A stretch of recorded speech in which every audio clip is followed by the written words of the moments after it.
So we come to our last presenter on this panel, Ronald Niezen. Ronald Niezen is the Catherine A. Pearson Chair in Civil Society and Public Policy in the Faculty of Law and the Department of Anthropology at McGill University. He has a PhD from Cambridge University and has done research on Islamic reform in West Africa, justice campaigns in Aboriginal communities in northern Canada, and on the international movement of indigenous people in the United Nations. His books include The Origins of Indigenism, Human Rights and the Politics of Difference, Truth and Indignation, Canada's Truth and Reconciliation Commission on Indian Residential Schools, and a co-edited volume together with Maria Sapignoli, Palaces of Hope, The Anthropology of Global Organizations, which just came out this year. As I learned from Ronald the other day, he was also a visiting fellow here in Berlin a couple of years ago at the Institute of European Ethnology. So please welcome with me Ronald Niezen.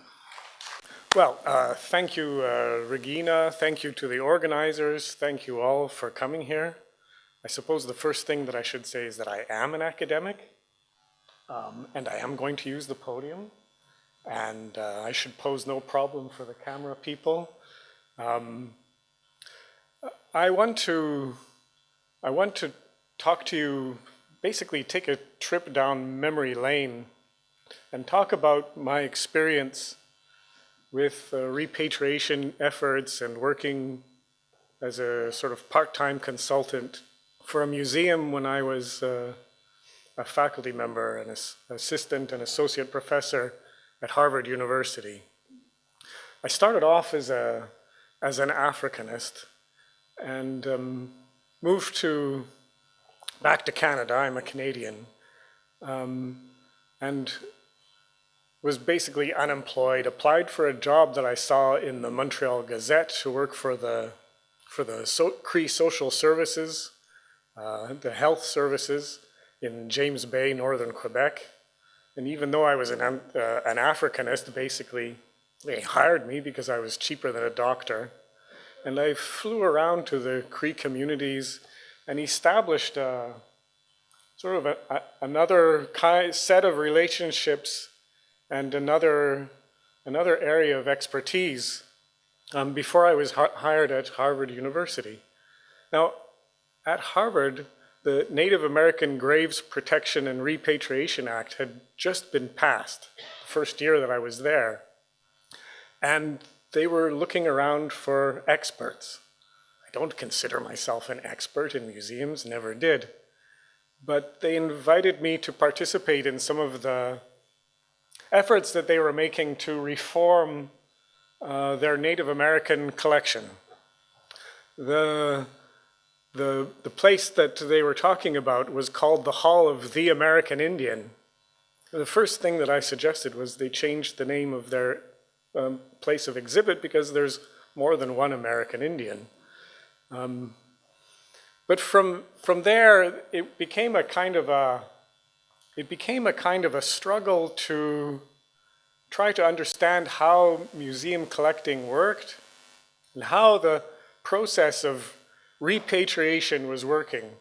So I began looking more and more into how some of the artifacts were acquired in US museums, which I really wasn't familiar with before, and made that a part of a general investigation and trying to make this wider known through my writing.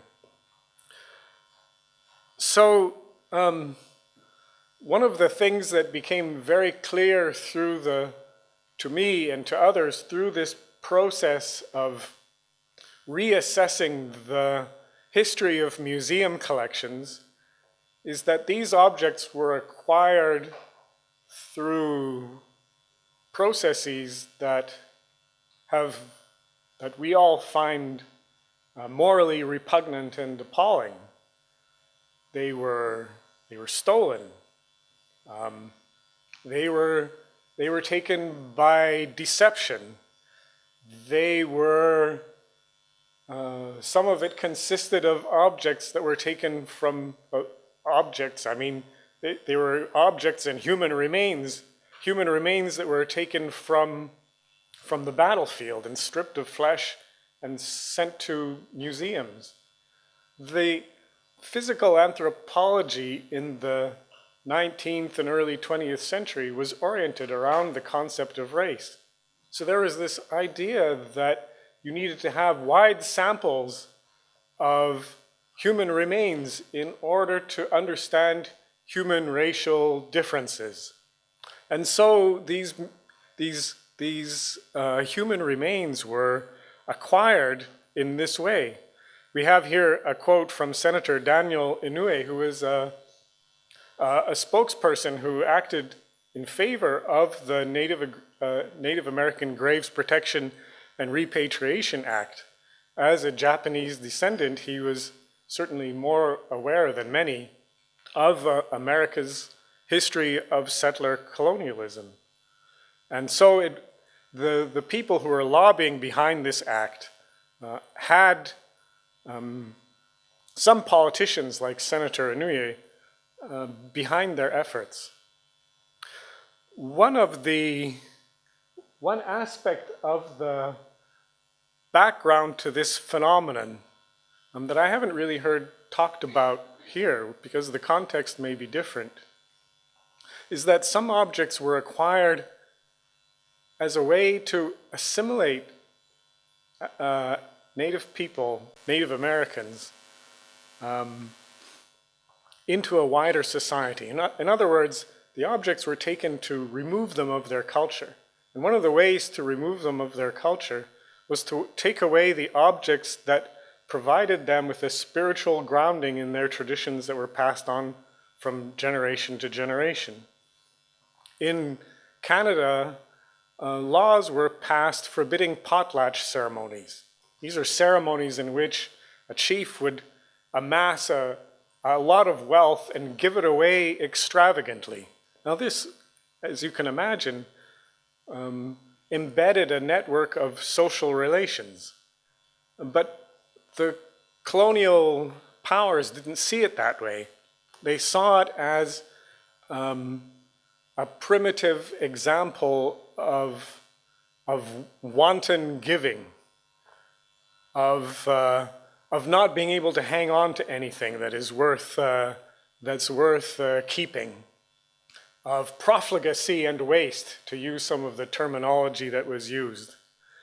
And so there is this contradiction, fundamental contradiction, in which these objects were coveted as art objects, as collectibles, at the same time that they were denigrated as an aspect of a culture that was disappearing, and that this disappearance was seen as being inevitable, and so removing these objects from the people to whom they belonged was seen as a way of philanthropically hastening the demise of a culture and the introduction of civilized values and virtues. One of the objects that I heard about when I first started talking to people at the Peabody Museum was the sacred pole of the Omaha, which actually had been repatriated the year that I came to Harvard University in 1989, without the sort of impetus of the legislation in NAGPRA.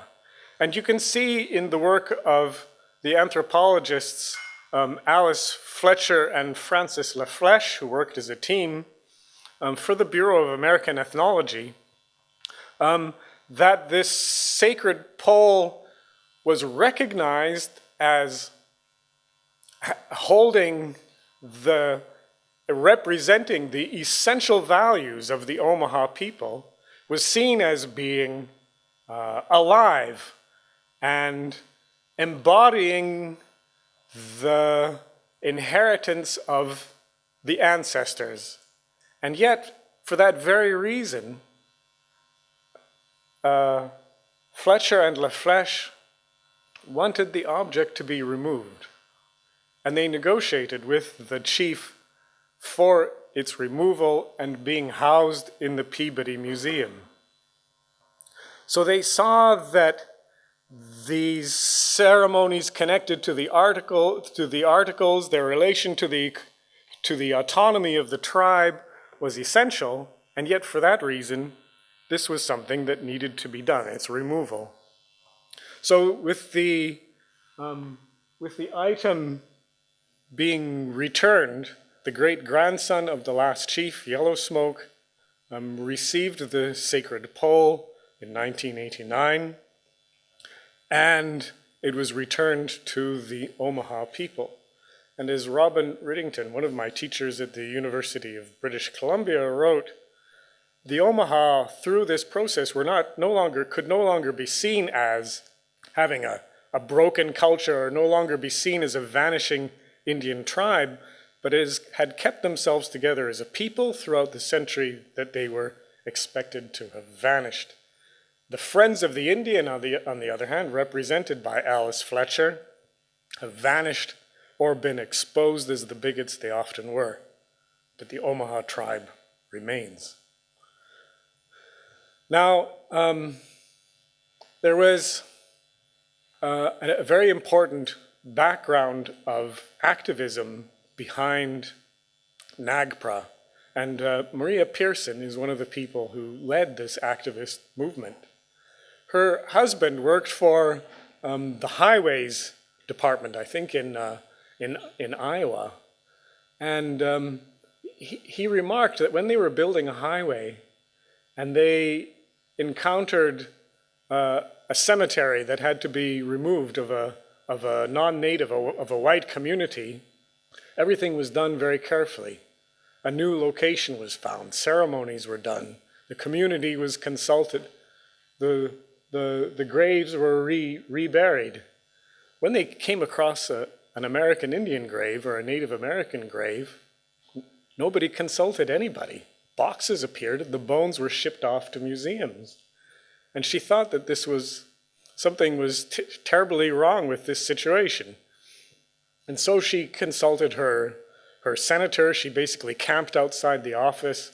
She lobbied state politicians and changed laws at the level of the state. And from there, the movement, the momentum behind the Native American Graves Protection and Repatriation Act sort of gained. The act gained momentum in large part because of, in the United States, there were multiple leverage points of this legal struggle. There was the idea of American citizens supposedly being equal, so why this unequal treatment? Why, when bones are uncovered, do some go to be respectfully reburied and others shipped off to museums? Another was freedom of religion, the First Amendment. Treaties that were individually negotiated and signed, and then, of course, international law, human rights, and UNESCO. So the 1990 Native American Graves Protection and Repatriation Act has requirements for every institution that receives federal funding and in which there were remains or sacred objects of cultural patrimony that could be identified and potentially returned to the tribes, the groups to whom they belonged. So the first step that NAGRA calls for is to identify human remains and other objects kept by the facility, to try to culturally affiliate them with a present-day group or tribe or Native Hawaiian organization, which became problematic, as I'll discuss, and to repatriate them under the terms of the Act. And this all happened under the Department of the Interior's National Park Service, which facilitated this government-wide implementation of NAGPRA. So one of the first things that I uncovered when I looked at what people were talking about in meetings of the review committee, there are like thousands and thousands of pages of their minutes, not just their minutes, but transcriptions of what it is that people said in the meetings. If you want to bore yourself, if you're ever having trouble going to sleep, I have the link here at the bottom of this slide that you can look this stuff up. But one of the first things that came up was the difficulty of identifying tribes, because the tribes are federally recognized. So what happens if a group of people has claims and they're not federally recognized? How does federal recognition work? Who can actually make a claim under the Act? And you can see that they began to discuss this in the very early meetings and referred to it as a black hole. This was one black hole. This is black hole number one. The other black hole, which I don't really have a slide for, was defining objects of cultural significance, right? Religious objects and objects of significant cultural patrimony. So when a museum says this object has no real sacred significance, it's an ordinary tool, it's an object, and representatives of American tribes come to the museum and say, no, this is something that's very meaningful to us, and here's why. You have the source of a misunderstanding and something that needs to be talked through. And this is one of the things that marked this act and this effort to repatriate these objects. Another thing to consider is that it was actually kind of slow. It was painstaking work that took a long time. Some museums, as you can imagine, acted with a little bit more alacrity, shall we say, than others. They were a little bit more forthcoming in what was in their collections. So we have 20 years after the passage of the Act, we still have 55% of the human remains and 68% of the funerary objects that are published in the notices of inventory completion. So the museums had to inventory everything that they had, which means that there was still, after 20 years, an awful lot of human remains and objects that really weren't identified yet. To date, I got this from the NAG from the website just last week. It's fairly recent. So this is the scope of this effort across the United States. It's resulted in the return of the remains of some 58,000 individuals, 1,700,000 or so funerary objects, and 9,800 sacred objects or objects of cultural patrimony that were returned to Native American tribes. So what did NAGPRA produce? I know that this slide has a lot of detail that I threw into it. But one of the things that I saw at the Peabody Museum was actually a breakdown of the divide, somewhat a breakdown of the divide between the people who worked in the museums and the people who claimed these objects as their heritage. Suddenly we had delegations of Hopis and Navajos and Lakotas and people coming in and out of the museums and talking about the objects that they were bringing back. And the museum personnel learned more about the objects through this dialogue, through this interaction, sitting down with people, than they ever would have had leaving these objects shut away in their storage facilities. So it provided a kind of a difficult and uncomfortable forum for museum personnel to be confronted with the people who laid claim to their treasured possessions that they had to, by law, give up and give into these people who were the former owners and who were taking possession of them again. It led to Native American peoples developing their own sort of museum culture and culture of patrimony. So one of the conditions for returning these objects is that the objects had to be returned to facilities that were able to maintain and house the objects and represent them. So there was the act was associated with tribal organizations funding and constructing their own museum facilities. But these were museum facilities with a difference. In most cases, they were not places that shut the objects away or that released 1% of them for view to the public where you could see them behind glass. They were more, they've been more participatory.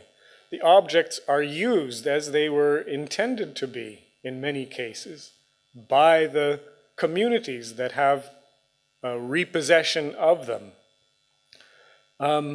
So the tribal museum facilities were affordable, accessible, open to the public, and placed emphasis on the use of the items in public practices.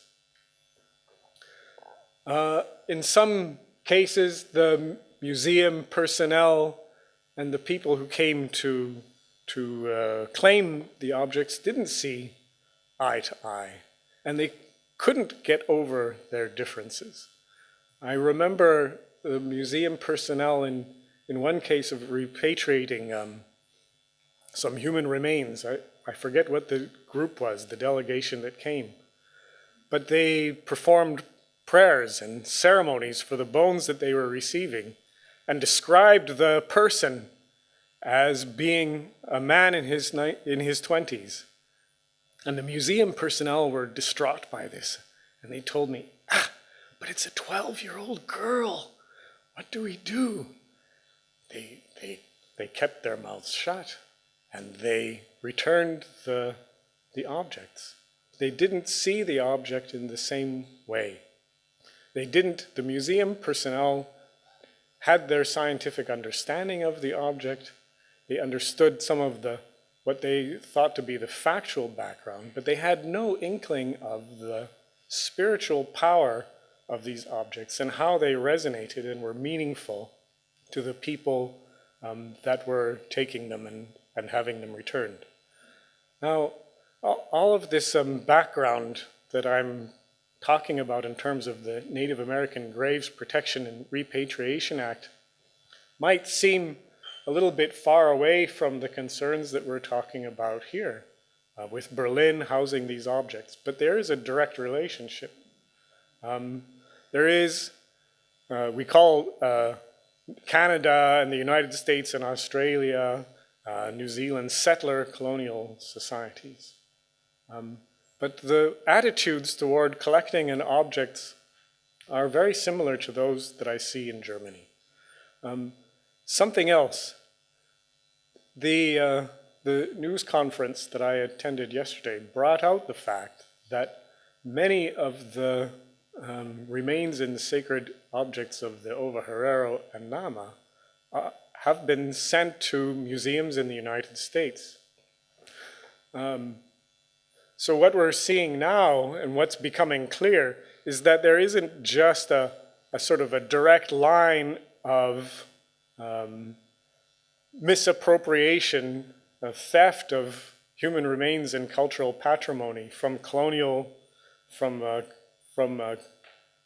sites of colonial power to the capitals, but that there was a sort of a global trade in these objects. This is now becoming a much wider issue, and I shouldn't doubt but that the museums in the United States and elsewhere that are holding these remains that are part of the legacy of a genocidal colonial war in German Southwest Africa will similarly have to come to terms with that legacy as they did through the Native American Graves Protection and Repatriation Act. Thank you for your kind attention.